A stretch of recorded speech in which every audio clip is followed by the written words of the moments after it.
E aí, você tá bem, meu querido? Eu tô aqui um diazinho após o outro, né? Não temos jeito. Eu publiquei um haikai do Vandy Doratiotto, que ele falou no Convida 19, que é pro Flamengo, tanto faz segunda, tanto faz domingo. Adorei. É bem isso mesmo. Estamos nesse momento. Não tem jeito, cara. Parece umas fotos ali atrás, mas não tem problema não, né? Não tem problema nenhum. Deixa eu ver quais são.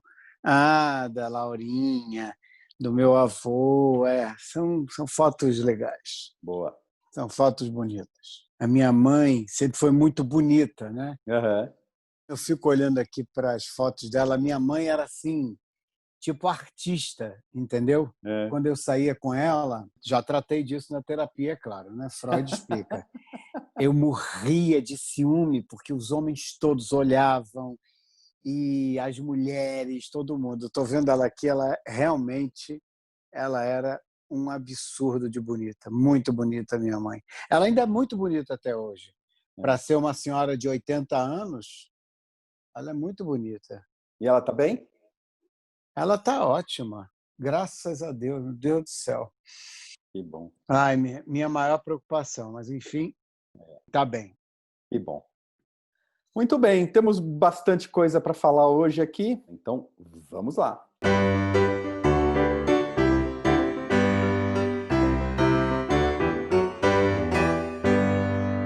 Quem diria, já estamos no Propósitos Quarentena número 3, a caminho de nos igualarmos em capítulos a grandes franquias do cinema em Hollywood, só com um pouquinho menos de budget. Com vocês, Nélio Bilatti! Estou aqui.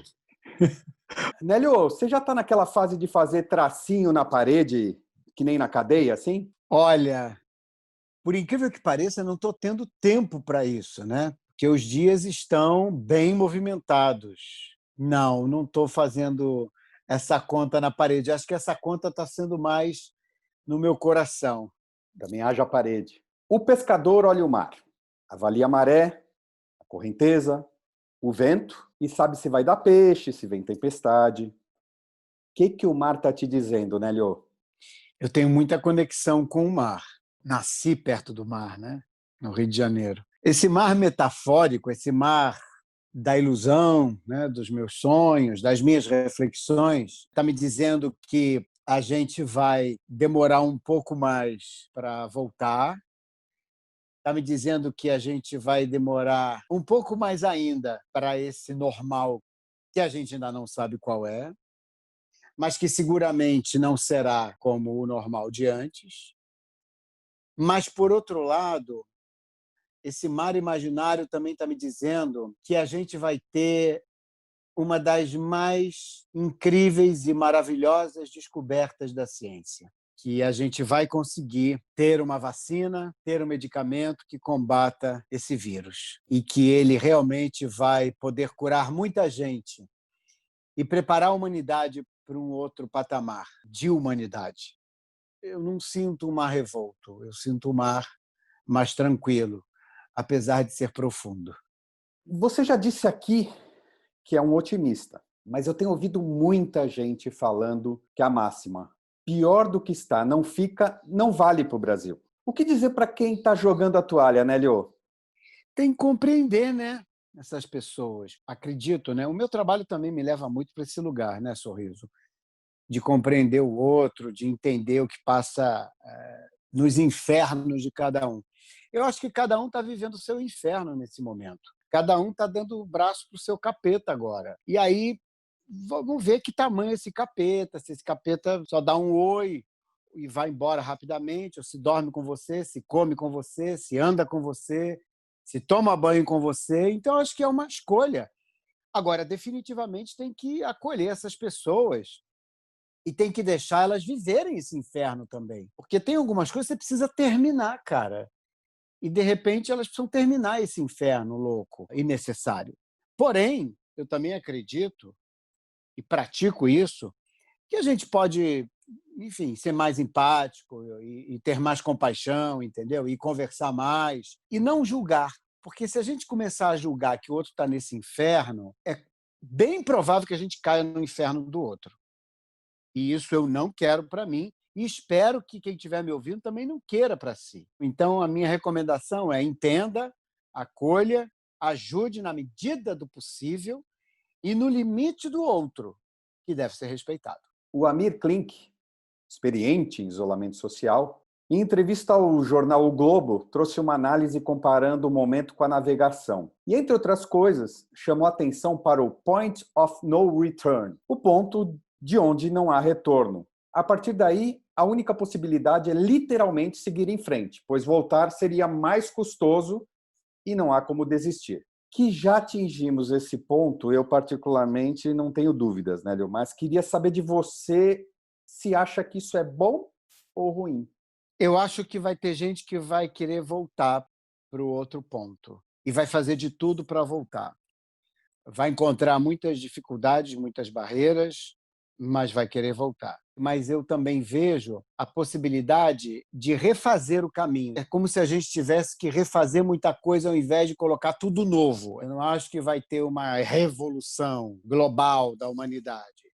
Pelo contrário, eu também acho que a gente vai ter um retorno meio catársico, né, da humanidade, para depois entrar num certo equilíbrio. Eu nem gosto muito dessa palavra equilíbrio, mas não encontro outra. Mas, definitivamente, ao que era, 100% do que era, não será mais. Aliás, como tudo na vida, né?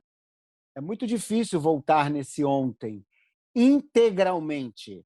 Você pode voltar nesse ontem parcialmente, olhando o relativo. E o relativo está muito ligado ao contexto. Eu acredito muito que essa nova forma de viver que a gente vai abraçar, ela não será tão absoluta como vários sempre pensaram e sempre fizeram. Vai demorar muito, vai ser bem difícil a gente voltar a se relacionar da mesma forma, sabe? Então, acho que vai ser gradual e vai ser com base na confiança, que eu acredito muito que é o que vai reger muito a próxima era.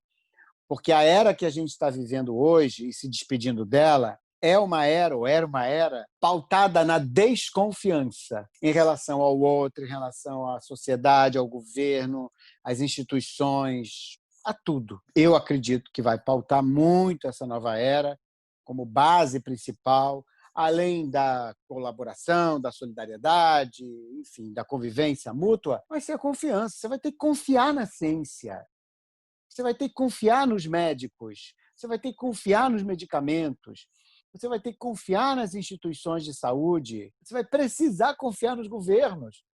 É só a gente ver o que está acontecendo hoje no Brasil, que é um absurdo, sem precedentes. Então, como é que a gente faz, né, para voltar a ter essa confiança? Farol da nova era. Ainda Amir Klink, mas dessa vez para a revista Trip. Não há ser humano que não possa colaborar com o todo. Qualquer pessoa, por pior que seja a índole, por mais chata que seja, pode contribuir para o bem-estar do grupo. Concorda, Nélio Bilatti?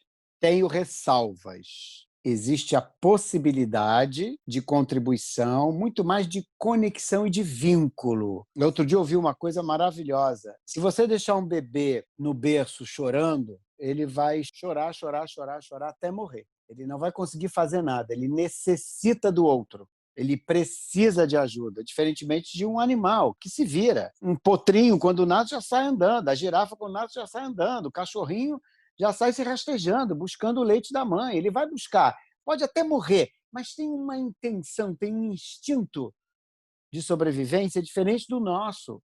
O nosso instinto de sobrevivência procura o outro. A gente é vincular, a gente tem necessidade de vínculo, de relações. Eu acho que isso é diferente de colaborar, porque nem sempre aquele que tem necessidade de ter vínculo, de se relacionar com alguém, colabora, só se relaciona. Não sei se tem a colaboração tão efetiva, tão clara assim, tão mental, tão racional, tão pensada, entendeu? Acho que muito mais do que colaboração, o ser humano tem a necessidade de se relacionar. Se ele vai colaborar ou não a partir dessa relação, é outra página.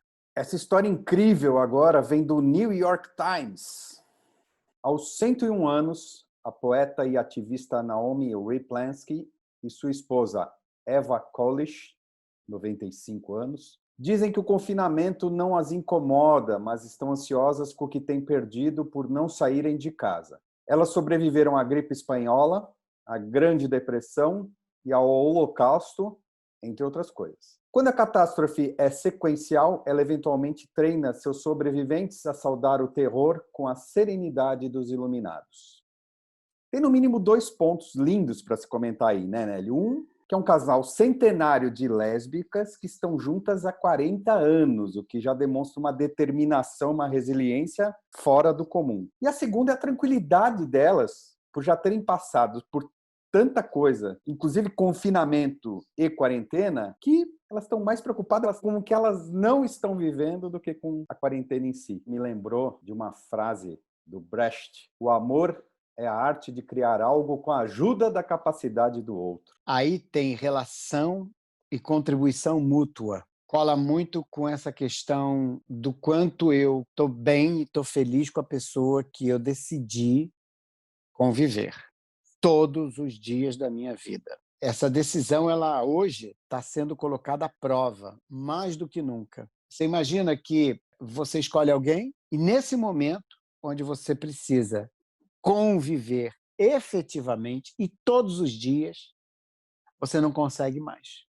Olha, então você precisa fazer uma autoanálise, né? E uma análise dessa relação. Tem amor? Tem essa condição máxima de querer cuidar, de querer estar junto, de querer conversar, de querer trocar ideias, de querer dialogar? Porque aí tem o amor, aí tem o valor da relação, né? Sentir falta de alguma coisa lá fora é um adendo para quem, evidentemente, consegue ficar nesse isolamento. Porque como você vai conseguir ser uma pessoa, enfim, com todos os obstáculos e desafios ultrapassados fora de casa, se você não está conseguindo superar os desafios e obstáculos dentro de casa, cara, sem resolver essa relação? Então, eu acredito que elas estão conseguindo superar isso tudo, inclusive a falta de alguma coisa lá fora, porque tem amor, porque tem respeito, porque tem solidariedade, porque tem desejo de conversar, tem assunto, precisa desse mecanismo da troca, né? Não significa que vai voltar alguma coisa, porque é pura expectativa e você não controla o outro, mas a troca é fundamental. A atriz Denise Fraga escreveu num de seus artigos da revista Crescer: encontrei o maior dos atos falhos na frase de nossa bandeira. Para quem não sabe, a origem de nosso ordem e progresso é a frase positivista: o amor por princípio e a ordem por base, o progresso por fim. Simplesmente acharam que poderiam tirar o amor. Justo amor, que, como disse Auguste Comte, o autor da frase, é o princípio de tudo. Fala-se de ordem, faz-se tudo pelo progresso, mas nenhum esforço é feito pelo amor.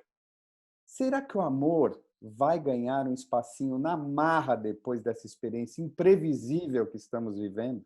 Olha, eu acho que vai ter o amor e vai ter o ódio. Eu acho que esse momento está nos ajudando a entender melhor e sentir mais a falta. E a falta é fundamental para você perceber o que você ama e o que você não ama. É pela falta que aflora a racionalidade do amor, se é que ele pode ser racional. Eu estou sentindo muita falta de viajar, por exemplo. Sempre viajei muito, hoje não estou viajando nada.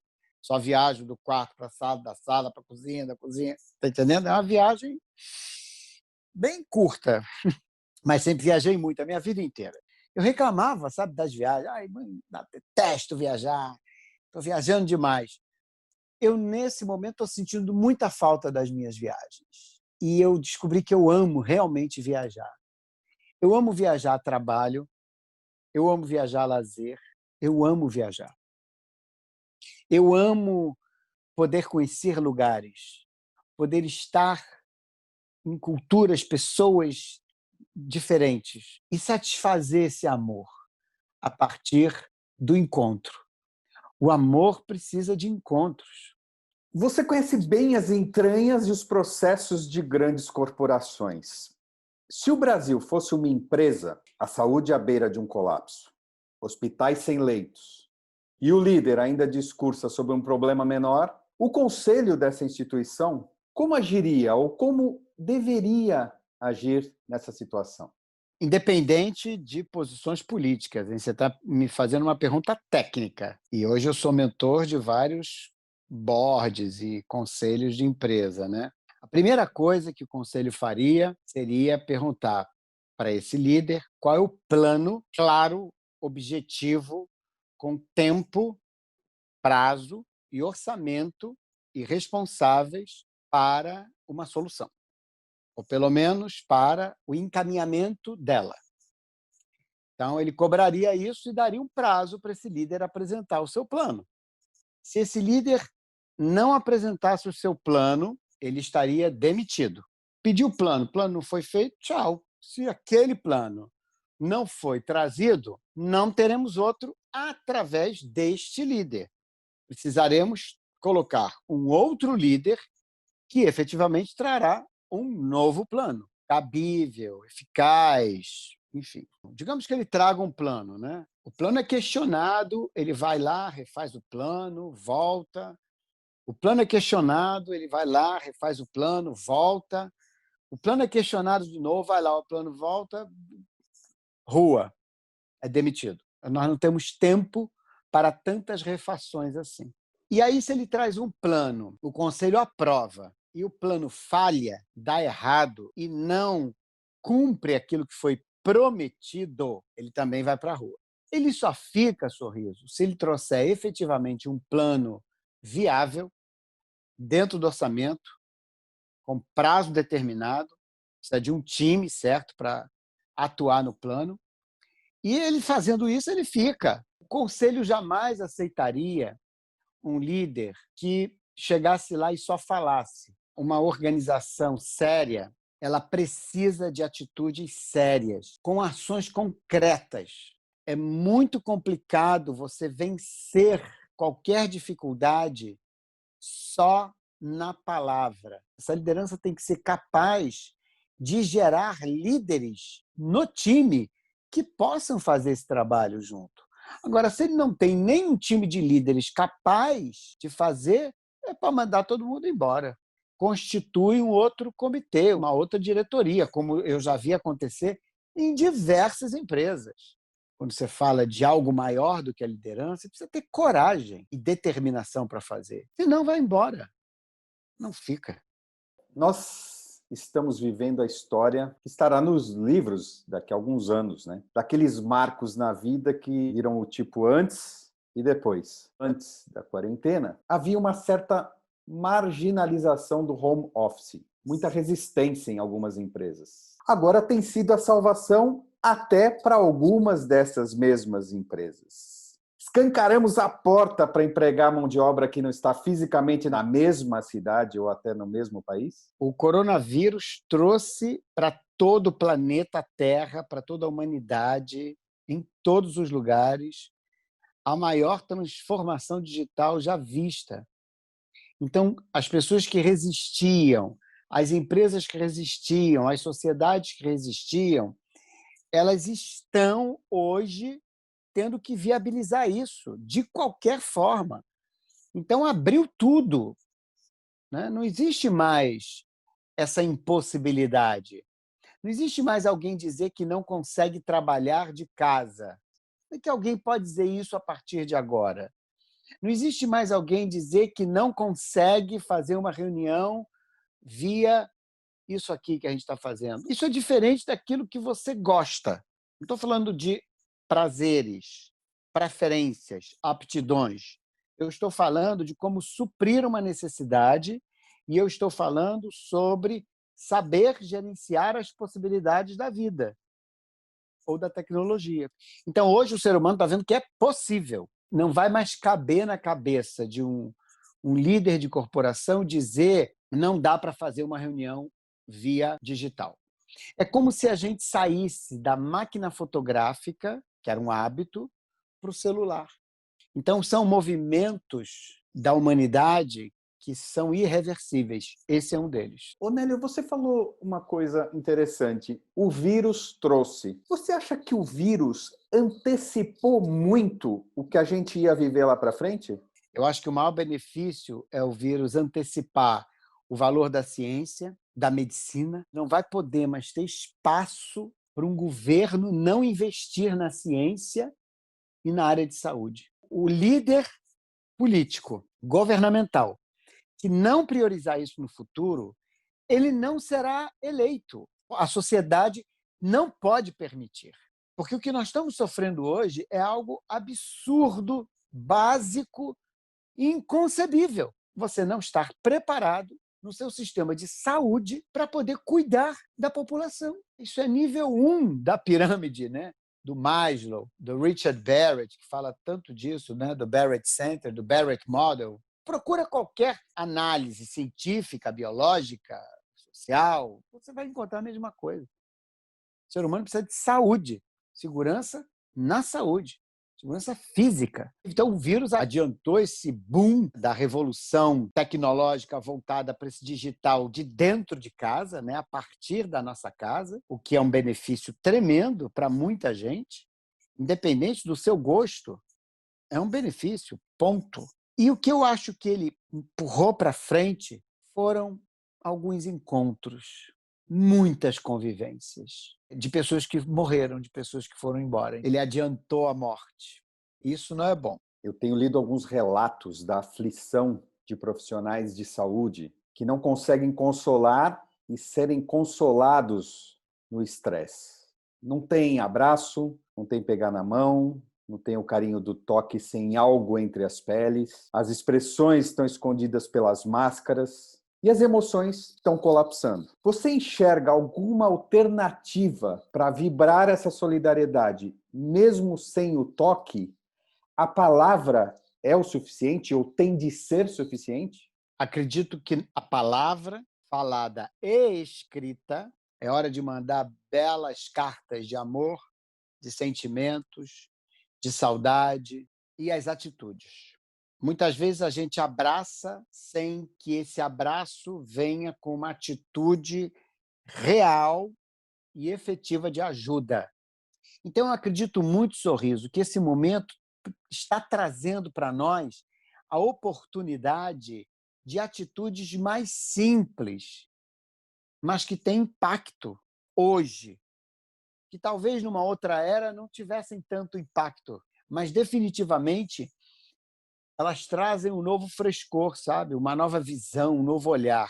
Na verdade, a nossa saúde ela não estava nem preparada para dar condições aos nossos profissionais de saúde. Quer dizer, é uma etapa anterior, né? Se a gente não cuida de quem está diretamente envolvido com o que a gente faz, ou seja, os nossos profissionais mais diretos, a gente não tem condições de cuidar do outro. Começa pelo mais próximo. Meio que estou sozinho, sabe assim?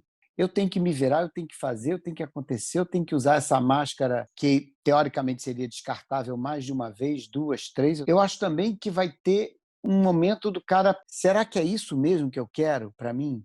Será que eu sirvo mesmo para isso? Será que essa é a minha vida? Será que é isso mesmo? Eu sei que isso é momentâneo, eu sei que isso vai passar, mas e se acontecer de novo? Será que eu resisto? Será que esse é o meu propósito? Porque a única coisa que pode sustentar esses caras é o propósito, o Sorriso. O que segura um troço desse? Ele precisa pensar todo dia naquele juramento que ele fez da medicina, do médico, da enfermeira, do enfermeiro, do fisioterapeuta, do que seja, do psicólogo que está lá todo dia, do assistente social, porque isso, com certeza, ajuda. Não sei se resolve, mas ajuda. Nélio, a gente já falou um bocado, mas a gente tem muita coisa para falar ainda, então eu vou pedir aqui quase que um intervalo comercial de uma semana, talvez, não sei. Vamos dar um breakzinho aqui nessa primeira parte, mas a gente vai voltar, porque a nossa conversa ainda tem muito chão para percorrer, tá bom? Obrigado, já já a gente se encontra. Valeu. Obrigado, gente.